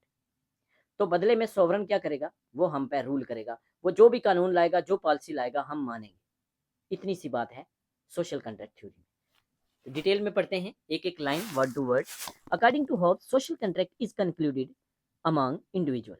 सोशल कंट्रैक्ट क्या है? एक एग्रीमेंट है जो हो रहा है किसके बीच में? इंडिविजुअल्स के बीच में। कौन से इंडिविजुअल? जो स्टेट ऑफ नेचर में रह रहे हैं। स्टेट ऑफ नेचर जहां कोई कानून नहीं है, कोई मॉरलिटी नहीं है, कोई राजा नहीं है, कुछ नहीं है। Each with all and all with each की बात की है। Each with all with each. हम सब आपके साथ हैं, आप सब हमारे साथ हो। और हम मिल के क्या करेंगे? एक सोवरन अथॉरिटी बनाएंगे। सोवरन अथॉरिटी मीन्स एक राजा, एक मोनार्क, एक रूलर, एक सरकार, एक गवर्नमेंट, सोवरन अथॉरिटी। वो क्या करेगी? Who will ensure peace and security. तो क्या चाहिए उनको? फर्स्ट लॉ में क्या कहते हैं? हमें पीस चाहिए। तो जो वो पीस है, जो वो सिक्योरिटी है, वो कौन देगा? ये सोवरन देगा। बदले में हम जो मार कटाई कर रहे थे, हम लड़ाई कर रहे थे, हम जो नेचुरल राइट्स अपने ऑब्टेन करने के लिए, अपनी नीड्स को ऑब्टेन करने के लिए कुछ भी कर रहे थे, हर किसी को मार रहे थे, वो सब हम बंद कर देंगे। हम ये वादा करते हैं। Hobbes held that the contract was made by starting. Hobbes कहते हैं कि कंट्रैक्ट कैसे बनाया, सब ने कंट्रैक्ट ऐसे बनाया कि आई एथराइज्ड, हर इंडिविजुअल बोल रहा है I authorised and give up my rights, मैं अथॉरिटी देता हूँ और अपने सारे के सारे राइट्स जो हैं वो सरेंडर कर देता हूँ of governing my self to this man, मुझ पर रूल करने के राइट्स मैं इस आदमी को दे रहा हूँ, या इस असेंबली ऑफ आदमी को दे रहा हूँ, या ये कुछ ग्रुप ऑफ पीपल हैं इनको दे रहा हूँ, ऑन दिस कंडीशन, इस कंडीशन पे, यही वर्ड का यूज किया क्या, that thou give up the right to him, ये वर्ड उन्होंने यूज किए हैं लेवियाथन में, that thou give up the right to them and authorized all his actions like in manner, इन इसी फ्रेज का इस्तेमाल किया है। तो ये फ्रेज का इस्तेमाल किसने किया है, थॉमस हॉब्स ने किया है। कहाँ किया, लेवियथन में। लेवियथन में कहाँ, सोशल कॉन्ट्रैक्ट थ्योरी में, कि मैं अपने सारे के सारे राइट्स जो हैं वो दे रहा हूँ एक सोवरन को, एक सोवरन अथॉरिटी को दे रहा हूँ, जो क्या करेगा, हम पे रूल करेगा। ठीक है, तो सोवरन पावर जो होगी, जिसको हम पावर दे रहे हैं, वो अनडिवाइडेड होगी, वो अनलिमिटेड पावर होगी, इनएलिनेबल होगी, परमानेंट होगी। मतलब कंट्रैक्ट सिंगल कंट्रैक्ट है, वेरी इंपॉर्टेंट। हॉब्स का कंट्रैक्ट सिंगल कंट्रैक्ट होगा, आगे देखेंगे हम क्या है सिंगल कंट्रैक्ट। एक ही बार कंट्रैक्ट साइन है, एक ही कंट्रैक्ट साइन होगा, एक ही एग्रीमेंट साइन होगा, और ये हमेशा रहेगा, परमानेंट रहेगा, अनलिमिटेड पावर रहेगी, पावर डिवाइड नहीं होगी। ठीक है, because he was creation of the will of people. Sovereign power है, लोगों ने मर्जी से पावर दिया, राजा हमारे पास नहीं आया, सोवरन हमारे पास नहीं आया, हम सोवरन के पास गए हैं, हम अनलिमिटेड, अनडिवाइडेड, इनएलिनेबल और परमानेंट पावर दे रहे हैं सोवरन को। ठीक है, होब्स का सोशल कॉन्ट्रैक्ट क्या है, is a social and political contract, very important. क्या है, एक सोशल और पॉलिटिकल कॉन्ट्रैक्ट दैट क्रिएटेड, जिसने क्या क्रिएट किया है, number one civil society create किया है, number two political authority create किया है। तो पॉलिटिकल अथॉरिटी और सिविल सोसाइटी कैसे क्रिएट हो रही हैं, एक सिंगल कंट्रैक्ट के द्वारा, जो जनता का कंट्रैक्ट है, आपस में कंट्रैक्ट है। द कंट्रैक्ट क्रिएटेड, कंट्रैक्ट से क्या बन रहा है, स्टेट बन रहा है, गवर्नमेंट बन रही है साइमल्टेनियसली, एक ही साथ साथ में। कंट्रैक्ट साइन हो गया, लोगों ने कंट्रैक्ट साइन किया, क्या बोला, I authorised and give up my rights of governing my self to this man और this assembly on this condition that thou give up the right to him and authorised all his action in like manner. जैसा ये contract लोगों ने sign किया, unlimited power दे दी, undivided power दे दी सोवरन को, और बना क्या, बना स्टेट, बनी गवर्नमेंट, बनी society, political authority. Individuals agreed to set up rules and surrender all their rights to sovereign। सारे के सारे इंडिविजुअल्स जो हैं एक रूल्स के तहत वो एग्री हो गए हैं, उन्होंने अपने सारे के सारे राइट्स दे दिए हैं, किसको, सोवरन को। एक राइट छोड़ के, कौन सा right, right to self preservation, अपने आप को जिंदा रखने का राइट हमने अपने पास रखा है, बाकी हम सब के सब राइट सोवरन को दे रहे हैं। और बदले में in turn they are granted basic equality, तो बदले में क्या मिलेगा उनको, उनको मिलेगी इक्वलिटी, राजा उनको, सोवरन उनको, गवर्नमेंट उनको इक्वल ट्रीटमेंट करेगी सबको। Sovereign must treat all individuals equal in matters of justice and levy taxes. तो सबको जस्टिस देगी, सबको लिबर्टी देगी, सबको इक्वलिटी देगी, और इक्वल टैक्सेस भी पे करेंगे वो लोग राजा को। राजा सरकार चलाएगा, पैसे चाहिए, पैसे भी हम देंगे, इक्वल टैक्स लगाने के लिए राजा बोलेगा, और हमें जस्टिस देगा equal. In the social contract of Hobbes, the state or civil society is created through contract। तो जो स्टेट या सिविल सोसाइटी है वो एक कंट्रैक्ट के द्वारा क्रिएट हुई है, बिल्कुल, या म्यूचुअल एग्रीमेंट के द्वारा हुई है। लेकिन ये कंट्रैक्ट और एग्रीमेंट क्या लोगों के बीच में और राजा के बीच में हुआ है, नहीं नहीं नहीं, वेरी इंपॉर्टेंट। ये कंट्रैक्ट या एग्रीमेंट सिर्फ जनता के बीच में हुआ है, जनता ने एग्रीमेंट किया है, हम अपने सारे राइट सरेंडर कर रहे हैं, एक राइट को छोड़ के सोवरन को। सोवरन जो है वो पार्ट नहीं है इस एग्रीमेंट का, वो आउटकम है, very important. Sovereign is the part of social contract, true और false, false statement. Sovereign part नहीं है, नहीं है, नहीं है एग्रीमेंट का, क्या है, वो कंट्रैक्ट का आउटकम है, कंट्रैक्ट का आउटकम है। Contract is known as social contract, इसी कंट्रैक्ट को कहा गया है सोशल कंट्रैक्ट, और यही है सोशल कंट्रैक्ट थ्योरी हॉब्स की। इट एम्पावर्स अ मैन और group of man who will represent supreme authority our society. तो ये जो सोशल कंट्रैक्ट है ये एम्पावर करता है किसको, एक आदमी को, मोनार्क को, या कुछ ग्रुप ऑफ लोगों को जो सरकार में जाएंगे, वो क्या करेंगे, एक सुप्रीम अथॉरिटी होगी सोसाइटी में। सोवरन या पॉलिटिकल अथॉरिटी या गवर्नमेंट, ये सेम चीज होगी। मतलब हमने अपने सारे राइट दे दिए सोवरन को या पॉलिटिकल अथॉरिटी को या मोनार्क को या गवर्नमेंट को दे दिए। ब्रिंग और ये सोवरन क्या करेगा, ये सोवरन या रूलर या मोनार्क या गवर्नमेंट करेगी क्या, ये लोगों को क्योस, जो वो क्योस था ना इंग्लैंड में सिविल वार के टाइम, या स्टेट ऑफ नेचर में जो क्योस है, जो लॉलेसनेस की सिचुएशन है, हर कोई हर किसी को काट पीट रहा है, उस चीज से बाहर निकालेगा, स्टेट ऑफ नेचर से बाहर निकालेगा। मतलब एब्सोल्यूट मोनार्की की बात करते हैं। पार्लियामेंटेरियन ने तो सरकलम किया था ना चार्ल्स वन का, तो पार्लियामेंट गवर्नमेंट को या डेमोक्रेसी को क्यों सपोर्ट करेंगे वो, तो एब्सोल्यूट मोनार्की को सपोर्ट करते हैं। कौन, हॉब्स। और वैसे भी 1608 में ग्रेजुएशन करके आए हैं ऑक्सफोर्ड जैसी यूनिवर्सिटी से। तो 1608 में वो टाइम है जब विलियम हाकिन इंडिया में आए, जहांगीर से ईस्ट इंडिया कंपनी की एक फैक्ट्री लगाने के लिए। मतलब क्या है, मतलब ये है कि ये वो वक्त था जहां से हॉब्स आते हैं इंग्लैंड से। इस इंग्लैंड ने पूरी दुनिया को अपना गुलाम बनाया हुआ था। ठीक है, मोनार्की तो छाई हुई थी, तो मोनार्की को सपोर्ट करते थे। All natural rights of man were surrender to the sovereign forever. सारे के सारे नेचुरल राइट्स जो हैं वो सरेंडर कर दिए गए हैं किसको, सॉवरन को, हमेशा के लिए। And cannot be withdrawn, और ये विदड्रॉ नहीं हो सकते। Otherwise man would revert back to nature, state of nature. अगर ये विदड्रॉ हुए तो दोबारा से स्टेट ऑफ नेचर आ जाएगा ना, फिर मार कटाई, फिर वही सब। तो ये स्टेटमेंट ट्रू है या फॉल्स है, ये पूछी गई है किसी एग्जाम में, तो ये स्टेटमेंट सही है। और ये हॉब्स के लिए स्टेटमेंट है, हॉब्स बात करते हैं इसका। नेक्स्ट लॉक और रूसो क्या बात करेंगे वो हम आगे बात करेंगे, और कंपेरेटिव वाली स्टडी करेंगे, कंपेयर करके, जैसे हमने प्लेटो और अरिस्टोटल पढ़ा था। सोवरन क्या है, sovereign was the result of contract. ये कंट्रैक्ट का रिजल्ट है, वेरी इंपॉर्टेंट। सोवरन पार्ट नहीं है, पार्टी नहीं है कंट्रैक्ट की, वेरी इंपॉर्टेंट, पहले भी बता चुका हूँ। क्या सोशल कंट्रैक्ट का पार्ट था या पार्टी थी सोवरन, नहीं नहीं नहीं नहीं थी, ये एक रिजल्ट था। मतलब क्या है, बार बार ये बात क्यों बोली जा रही है। All individual in society were subject of sovereign.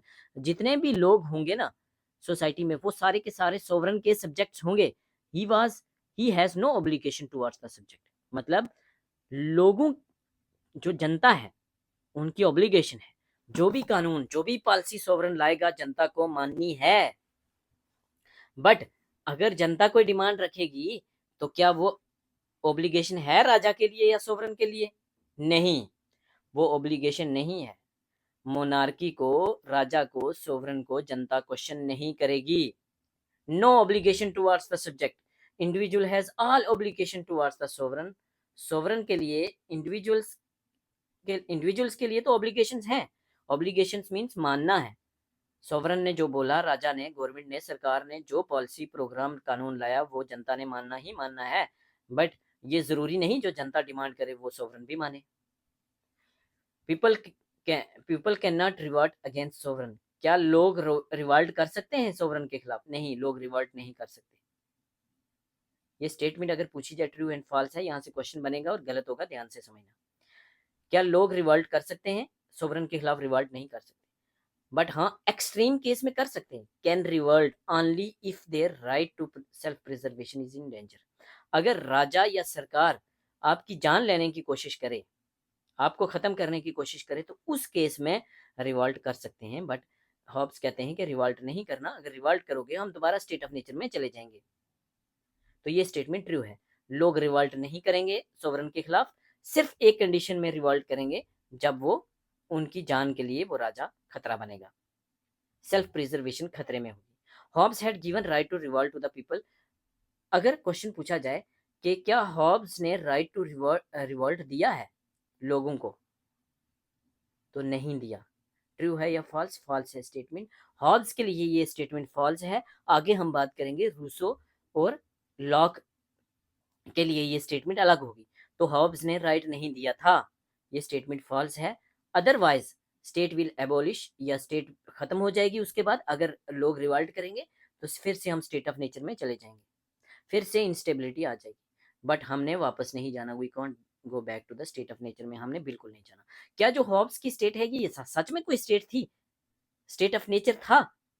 नहीं, हॉब्स का स्टेट ऑफ नेचर था या जो सोशल कॉन्ट्रैक्ट था ये एक हाइपोथेटिकल था, ये इमेजिनरी था। हॉब्स स्टेट ऑफ नेचर क्या सच में कोई बैठ के लोगों ने थोड़ी ना साइन किए होंगे? हाँ, या स्टेट ऑफ नेचर कोई ऐसा था जहां हर कोई गला काट रहा है या हर किसी को मार रहा है था? तो ये हाइपोथेटिकल था। ये स्टेटमेंट ट्रू है या फॉल्स है? स्टेटमेंट ट्रू है। ठीक है, Hobbes state of nature and social contract was hypothetical, yes true. Hobbes state of nature is pre political and pre social, already मैं बोल चुका हूँ। हॉब्स का जो स्टेट ऑफ नेचर है प्री पॉलिटिकल है, यस प्री पॉलिटिकल है। Pre moral है, यस प्री मॉरल है। प्री सोशल है, यस प्री सोशल है। और ये स्टेटमेंट किसकी है? तो ये कोट है किसका? डनिंग का। Hobbes state of nature is pre political and pre social, किसने बोला? डनिंग ने बोला। 3-4 क्वेश्चन बन सकते हैं यहाँ से। एक तो हॉब्स का स्टेट ऑफ नेचर जो था प्री मॉरल था, फर्स्ट क्वेश्चन बिल्कुल प्री मॉरल है। प्री पॉलिटिकल था, सेकंड क्वेश्चन बिल्कुल। प्री सोशल था, यस। और हॉब्स का state of nature pre political और प्री सोशल है, किसने बोला? डनिंग ने बोला। चलिए आगे सेल्फ प्रिजर्वेशन की बात करते हैं। सेल्फ प्रिजर्वेशन, अपने आप को जिंदा रखना, मोस्ट कॉमन और इंपॉर्टेंट डिजायर है फॉर ऑल ह्यूमन बींग्स के लिए, for which they were in constant quest of power. Hobbes कहते हैं, हॉब्स ने सेल्फ प्रिजर्वेशन के बारे में क्या बात की है इसके बारे में हम जानते हैं। हॉब्स कहते हैं कि मोस्ट कॉमन और मोस्ट इंपॉर्टेंट डिजायर है जो इंसानों का, वो है कंटिन्यू लड़ाई, पावर के लिए, पावर के लिए कांस्टेंट लड़ रहे हैं लोग। देयरफॉर लाइफ कुछ भी नहीं है। लाइफ क्या है? Perpetual, perpetual relentless and non stop desire and pursuit for power. Very important, ये स्टेटमेंट किसने बोली? ये स्टेटमेंट बोली हॉब्स ने। हॉब्स क्या कहते हैं? लाइफ क्या है? Life is nothing but, life permanent, perpetual, relentless और नॉन स्टॉप डिजायर है पावर के लिए। लोग तब तक लड़ते रहते हैं जब तक जिंदा हैं। ये भूख, ये प्यास, ये पावर की भूख, ये पावर की प्यास, ये रेंटलेस और नॉन स्टॉप डिजायर है जो पावर के लिए, ये खत्म तब होगा जब इंसान की सांसें खत्म होंगी। दुनिया से जब इंसान मरेगा तभी ये खत्म होगा, अदरवाइज ये चलता रहेगा। चलिए आगे बात करते हैं Thomas Hobbes on liberty and self preservation. Thomas ने लिबर्टी के लिए और सेल्फ प्रिजर्वेशन के लिए क्या बात की है? सेल्फ प्रिजर्वेशन के लिए तो हमने देख लिया क्या बात की है। सेल्फ प्रिजर्वेशन के लिए क्या कहते हैं वो? कि इंसान सेल्फ प्रिजर्वेशन के लिए लड़ रहा है, कांस्टेंट क्वेस्ट ऑफ पावर के लिए इंसान लड़ रहा है। लाइफ क्या है? लाइफ कुछ नहीं है, परप्यूटल रेंटलेस नॉन स्टॉप डिजायर है जो तब तक चलता रहेगा जब तक इंसान जिंदा है। ठीक है, थॉमस हॉब्स क्या बात करते हैं लिबर्टी पे? मॉडर्न लिबर्टी की बात करते हैं। थॉमस हॉब्स कहते हैं लिबर्टी क्या है? Absence of external impedance to motion. Motion word use करते हैं, फिर से फिजिक्स का वर्ड ले आए हैं। Absence of external impedance to motion मतलब आपके ऊपर कोई रुकावट नहीं लगाएगा, आपकी लाइफ में कोई इंटरफेरेंस नहीं करेगा। जो मॉडर्न लिबर्टी का कंसेप्ट है वही कंसेप्ट है थॉमस हॉब्स का। Individuals are free to do anything, इंसान को जो करना है वो करिए, उसको कोई भी नहीं रोकेगा। Except those which sovereign has forbidden, इंसान हर वो चीज कर सकता है जो उसको करनी है वो करे, सिर्फ वो चीजें नहीं करनी जो सॉवरन ने रोक लगा के रखी है कानून के द्वारा। मीन्स स्टेट ने, गवर्नमेंट ने, सरकार ने जिन चीजों का मना किया है बस वो नहीं करनी, बाकी सब करो ना, किसने रोका है? लिबर्टी क्या है? What ever the law permit, जो भी लॉ परमिट करता है वो करो आप, लिबर्टी। हर वो चीज करो जहां लॉ साइलेंट है, कानून नहीं बोल रहा, आपने जो जो करना है करो। आपने प्रॉपर्टी बाई करनी है करिए, बेचनी है बेचिए, ट्रेड करना है जहां मर्जी करिए, जो खाना है हलाल झटका जो खाना है आप खाइए, आपको कोई नहीं पूछेगा। अपने बच्चों को जहां पढ़ाना है पढ़ाइए, धार्मिक या रिलीजियस एजुकेशन देनी है देइए, जो एजुकेशन देनी है देइए, जहां पढ़ाना है पढ़ाइए।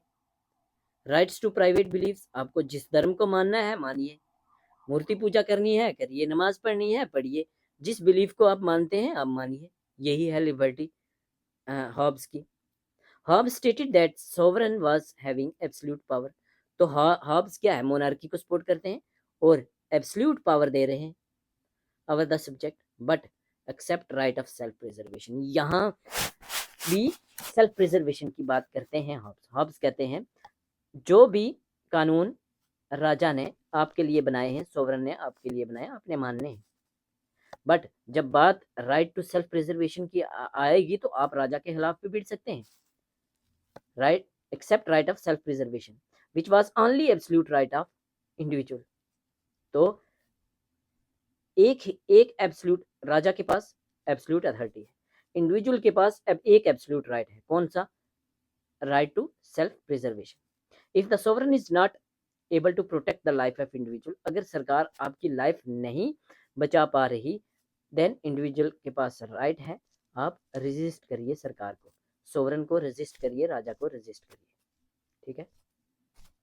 Hobbs theory of political obligation देखते हैं। सरकार ने कानून बनाए, आपने कानून मानने हैं, नहीं मानने, कितने मानने हैं, यही है पॉलिटिकल ऑब्लिगेशन। तो Hobbes theory of political obligation क्या है?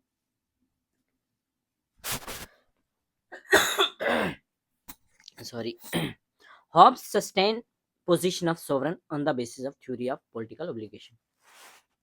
theory of political obligation के द्वारा हॉब्स क्या करते हैं, किसी तरीके से पोजीशन ऑफ सोवरन को सस्टेन करने की कोशिश कर रहे हैं। क्या कर रहे हैं? सोवरन की पोजीशन, राजा की पोजीशन, रूलर की पोजीशन को सस्टेन करने की कोशिश कर रहे हैं थ्योरी ऑफ पॉलिटिकल ऑब्लिगेशन के द्वारा। कैसे? हॉब्स बिलीव करते हैं कि government and laws are needed to thrive a society. किसी भी सोसाइटी को अगर चलाना है, एक सिविलाइजेशन बरकरार रखनी है, तो उसके लिए सरकार चाहिए, उसके लिए कानून चाहिए, उसके लिए सरकार चाहिए, उसके लिए कानून चाहिए। एंड द इंडिविजुअल फ्रीडम, और इंडिविजुअल की फ्रीडम को थोड़ा लिमिट करते हैं और कहते हैं कि कानून को मानना है, लॉ को ओबे करना है। क्या करते हैं? यहाँ तो राजा को फिट भी तो करना है, ठीक है, स्टेट लेके आगे, उसमें कानून लेके आगे, सोवरन लेके आगे, तो आप राजा को सस्टेन करने के लिए पॉलिटिकल ऑब्लिगेशन की थ्योरी देते हैं। Sustain the position of sovereign on the basis of theory of political obligation. कहते हैं कि अगर हमने किसी सोसाइटी में थ्राइव करना है, किसी सोसाइटी को थ्राइव करना है, किसी सिविलाइजेशन को चलाना है, तो सरकार चाहिए, कानून चाहिए, और जो इंडिविजुअल है उसको मानना है, सरकार को मानना है, पॉलिटिकल ऑब्लिगेशंस को मानना है। जो भी वो पॉलिसी, प्रोग्राम, स्कीम्स, कानून, रूल, रेगुलेशन वो सरकार, वो सोवरन लेके आएगी, इंडिविजुअल को मानना ही मानना है, मस्ट है, उसके लिए मानना है। Civil law and law of nature, law of nature लेके आए ना वो, तो जो लॉ ऑफ नेचर है, 19 लॉ जो दिए हैं, natural laws, law of nature हो या सिविल लॉ, ये क्या है? They are the command of God. कितनी इंपॉर्टेंस देखें, ये गॉड की कमांड है। अगर राजा ने कमांड किया है, मतलब गॉड ने कमांड किया है, आपको मानना ही मानना है। Hence political obligation is essentially moral. ये मॉरलिटी डाल दी पॉलिटिकल ऑब्लिगेशंस में कि आपको कानून को मानना है, सिविल लॉ को मानना है। सिविल लॉ हो या लॉ ऑफ नेचर हो, ये गॉड की कमांड है, ये राजा की कमांड नहीं है। राजा की वही कमांड होगी जो गॉड की कमांड है, भगवान की कमांड है, और आपको माननी है। तो पॉलिटिकल ऑब्लिगेशन को क्या बोल दिया? मॉरल बोल दिया। उसने अनलिमिटेड पॉलिटिकल ऑब्लिगेशन दे दी to the absolute sovereign, unlimited political obligation towards the absolute sovereign. जो एब्सोल्यूट सोवरन है, एब्सोल्यूट मोनार्क है, उसका हर कानून, हर रेगुलेशन, हर रूल, हर लॉ जनता को, इंडिविजुअल्स को मानना ही मानना है। इंडिविजुअल की फ्रीडम को लिमिटेड कर दिया ना, राजा को भी फिट कर दिया, सस्टेन कर दिया। Individual must respect there contract. Individual ने एक कंट्रैक्ट साइन किया था सोशल कंट्रैक्ट थ्योरी में, उस कंट्रैक्ट को इंडिविजुअल को ऑनर करना है, रिस्पेक्ट देनी है।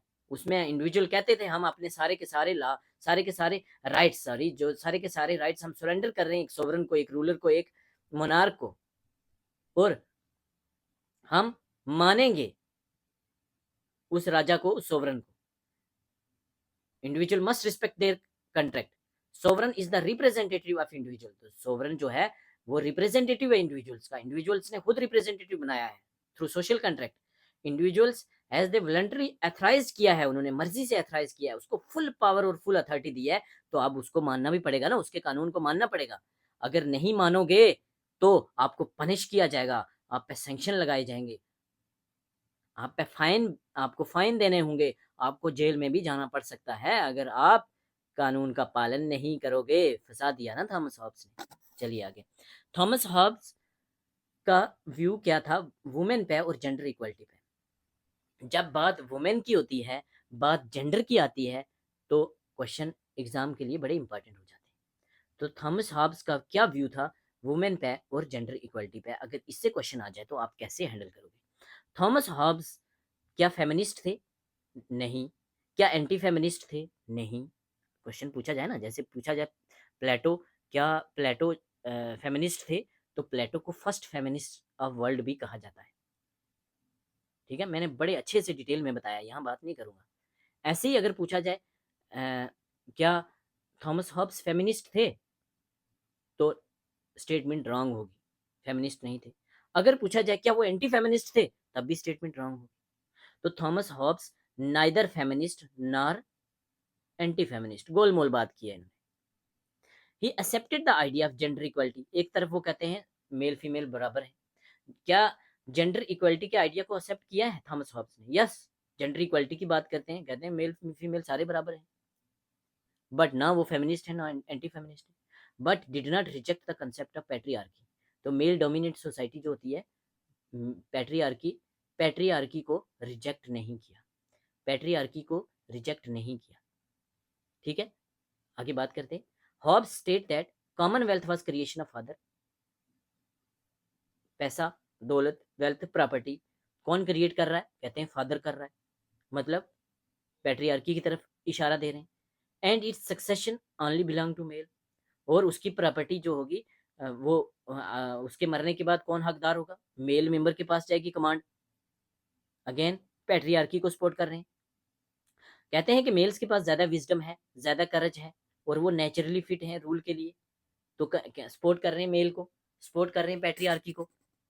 ठीक है, Commonwealth was creation of father, patriarchy, succession में किसके पास जाएगी? मेल के पास, पैट्रियार्की। मेल्स के पास ज्यादा विजडम है, ज्यादा करज है, इसलिए वो फिट है रूल के लिए, तो फैमिली के ऊपर, फैमिली का हेड कौन बनेगा? मेल बनेगा। रूल कौन करेगा फैमिली पे? मेल करेगा। तो पैट्रियार्की को सपोर्ट कर रहे हैं ना। Hobbes stated that in state of nature, Hobbes कहते हैं जो स्टेट ऑफ नेचर था, जहां कोई कानून नहीं था, कोई सरकार नहीं थी, कोई सोवरन नहीं था, फिर से स्टेट ऑफ नेचर की बात करते हैं कि वहां औरतों की कंडीशन क्या थी। हॉब्स कहते हैं कि स्टेट ऑफ नेचर में वुमेन हैड द चिल्ड्रन, औरतें बच्चों को जन्म देती थी और मदर बनती थी और लॉर्ड भी बनती थी, मतलब भगवान का दर्जा दिया जाता था औरतों को, मतलब औरतें सुपीरियर थी। तो हॉब्स के स्टेट ऑफ नेचर में औरतों की कंडीशन कैसी थी? अच्छी थी, उनके पास फुल अथॉरिटी थी उनके चिल्ड्रन का फ्यूचर डिसाइड करें। चिल्ड्रन के ऊपर माँ की अथॉरिटी थी या बाप की? माँ की थी। कहाँ? स्टेट ऑफ नेचर में। वो कहते हैं स्टेट ऑफ नेचर में तो अच्छी चीजें थी, औरतें सुपीरियर थी। जब सोसाइटी बनी, जब ओरिजिन हुआ स्टेट का, ह्यूमन सोसाइटी क्रिएट हुई, the idea of female subordination हो गया, मतलब मेल मेंबर ने खुद ही फीमेल को सबॉर्डिनेट बना दिया, वुमेन सबॉर्डिनेट हो गई, and were not given right to participate in political process, और पॉलिटिकल प्रोसेस में पार्टिसिपेट करने के राइट नहीं दिए। वुमेन सबॉर्डिनेट हो गई, मैन ऊपर हो गया, औरत नीचे आ गई, सबॉर्डिनेशन हो गई, सुपीरियर में मेल आ गए। मेल को पॉलिटिकल पार्टिसिपेशन में देने का राइट, मतलब right to participate in political process किसको दिया? सोसाइटी ने। मेल को, फीमेल को नहीं दिया। Although he supported human equality, human equality को उन्होंने सपोर्ट किया है, but he did not grant authority to both men and women as he defended patriarchy. तो पैट्रियार्की को डिफेंड कर रहे हैं ना, फीमेल को पॉलिटिकल प्रोसेस में पार्टिसिपेट करने का राइट नहीं दे रहे, मतलब डिफेंड कर रहे हैं पैट्रियार्की को। मेल मेंबर होगा, पैट्रियार्की को सपोर्ट कर रहे हैं। फादर को एक्सक्लूसिव ज्यूरिस्डिक्शन दे रहे हैं फैमिली का, कह रहे हैं मेल मेंबर के पास कर्ज ज्यादा है। तो थॉमस हॉब्स का वुमेन और जेंडर इक्वलिटी पे क्या व्यू था? जेंडर इक्वलिटी की बात करते थे, बिल्कुल करते थे जेंडर इक्वलिटी की बात, but at the same time वो कोई ना तो फेमिनिस्ट थे ना एंटी फेमिनिस्ट थे। Eight the same time patriarchy को सपोर्ट कर रहे हैं, घुमा फिरा के बातें कर रहे हैं, कह रहे हैं कॉमनवेल्थ क्रिएशन किसके पास, कॉमनवेल्थ क्रिएशन फादर कर रहा है, सक्सेशन मेल मेंबर के पास जाएगी, मेल के पास विजडम ज्यादा है, करेज ज्यादा है, वो रूल मेल करेंगे, फीमेल्स जो हैं वो पॉलिटिकल पार्टिसिपेशन नहीं करेंगी। कह रहे हैं स्टेट ऑफ नेचर में फीमेल की कंडीशन अच्छी थी, और स्टेट जब आई, सरकार जब आई, तो सोसाइटी ने वुमेन को सबॉर्डिनेट बना दिया। तो गोलमोल बातें कर रहे हैं।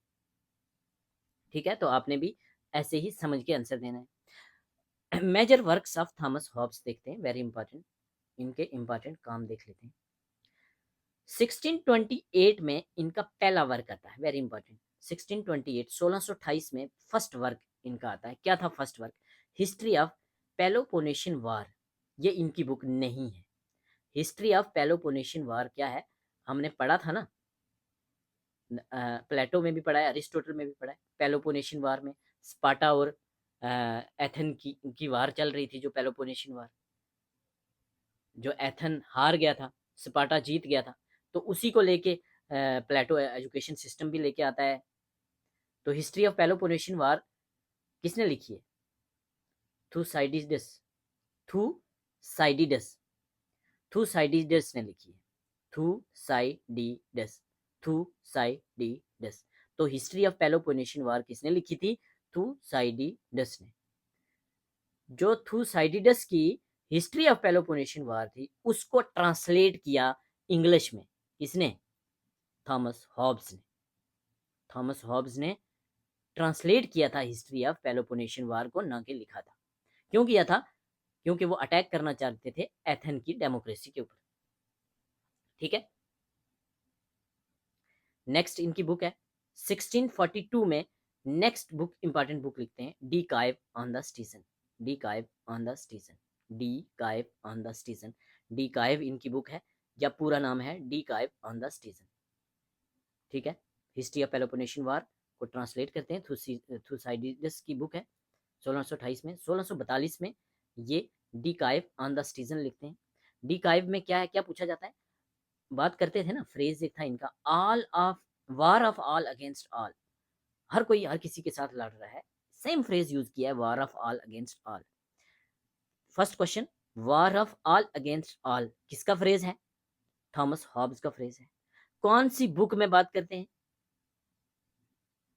लेवेथियन में बात करते हैं? लेवेथियन में नहीं, De Cive on the citizen में बात करते हैं। De Cive on the citizen, De Cive on the citizen, De Cive on the citizen किसकी बुक है? थॉमस हॉब्स की। कब लिखी गई थी? 1642 में।